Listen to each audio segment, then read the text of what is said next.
Basically, in every family, you are supposed to have somebody na agbafa. In every family, you are supposed to have somebody na agbafa. And you are supposed to have people that see beyond the ordinary. And there are different ways of knowing, right? So you have the divine knowledge, the one that you just know. Then you have the revelation, the one that you are just shown, right? And then you have this alpha, the one that you divine, divination. Alpha is actually one of the main ways for us to learn, for us to know. Basically, everything we are doing, every technology that we've talked about, it is through alpha. And it depends on what you are capable of doing. It depends on, on the computer language. It's not that you learned this language that is a guarantee that you use it to do something. If you don't know how to solve a problem, you don't know how to solve a problem. The same Igbo, ejiwe moge, enaso, ige hejinwe, onye hejinwe we dozi nwoku, mana onwere ege hejinwe we dozi nwoku because all maka esi ekwu okwu. Onwere ege abo bia na ekwu okwu etu a, obu ade ndi mmadu uto. But all the same language, but people apply it differently. And just a two sibolo, somebody be a comedian. Ofokwa ine ekwu ko na ekwukwa, but ko si ekwu nke di iche. And the problem on aim to solve di iche. One ma na akwu ya agwo na akpu ya na show.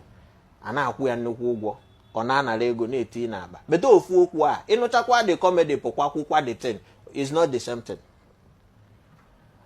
That is how alpha is, and that is how we can also look at it in terms of exporting.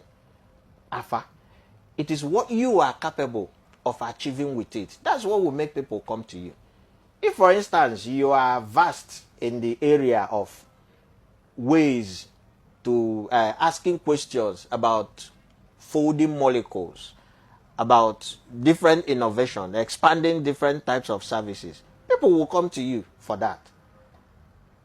Amaru no odiafa enibola ya na afa se na onya na agba odiafa obo na icho igba odia na nke ba afa ori na nke ba afa this one nke ba afa. There are different areas of focus, that's areas of specialization, right? It depends on what you now decide to specialize in.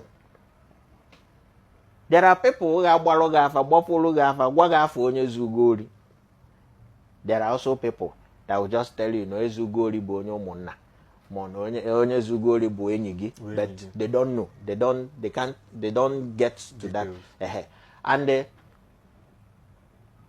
the major problem that we actually have with that exporting of that alpha you talked about is patience.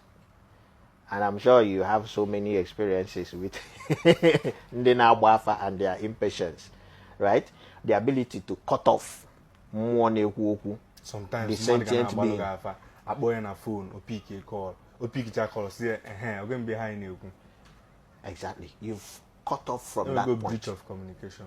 Exactly. And many of them, they just know what they have in mind that they want to ask. And they're just bent on asking that. But first,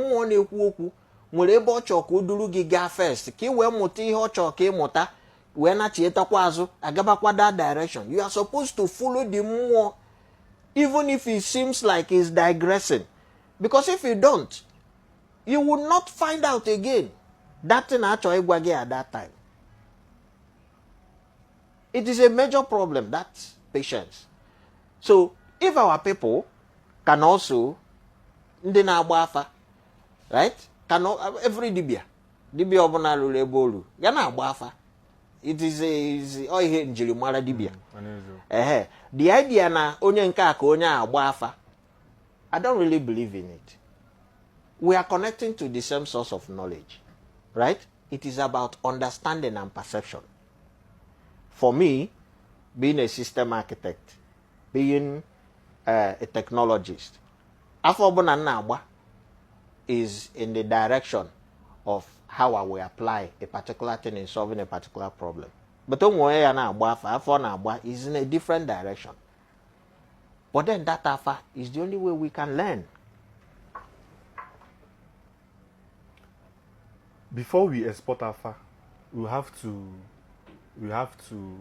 discuss what afa has also done to some families. Yes. So many. We have to talk about that. And I know you are referring to the evil things. Yes, the evil things, of course. Ejen and dibia sigi na magi ba amusu. Magi moge, chiagi, 9 months. Zogi zugide, nursery, primary, secondary, university. Eputa university. Ejebeze na dibia sigi na. Wanya nenye gi pocket money na ata afu. Non behavior your progress. So how do you think we can use, or rather create another technology that can detect when DBAFA na come milli? So this has also been a very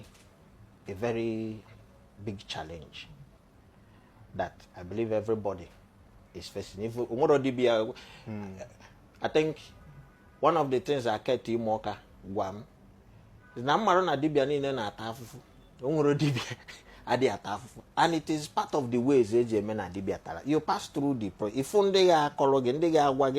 even if it is not against your family, right? They give you wrong direction, because that's the thing about looking into the future. It's like a branch of a tree with so many branches, right? They are all possibilities. Of all possibilities. They are all possibilities. But the question is, which of the possibilities is going to be the reality, right? Onye ana for nonsense is seeing a possibility. Mobu no nwere ihe ofulu. That's mobu no nwere ihe ofulu. The person is seeing a possibility, but is that possibility a reality? Because enwe ike ifutaro gị na n'ihe dị etu a ga-emekwa na onye dị etu a ga-anwụ. Eme something agbachie the person enwe. The future is not foolproof. Right? And then coming to what we can do, I believe that if many DBS, because only somebody or somebody kagabia or that already has the mandate to provide things like this. But only go a joker. You got only Kabuno a joker. So it is not an impossible thing to do, given the feats that we have also achieved. Right? It is about creating that interface. It is extremely possible.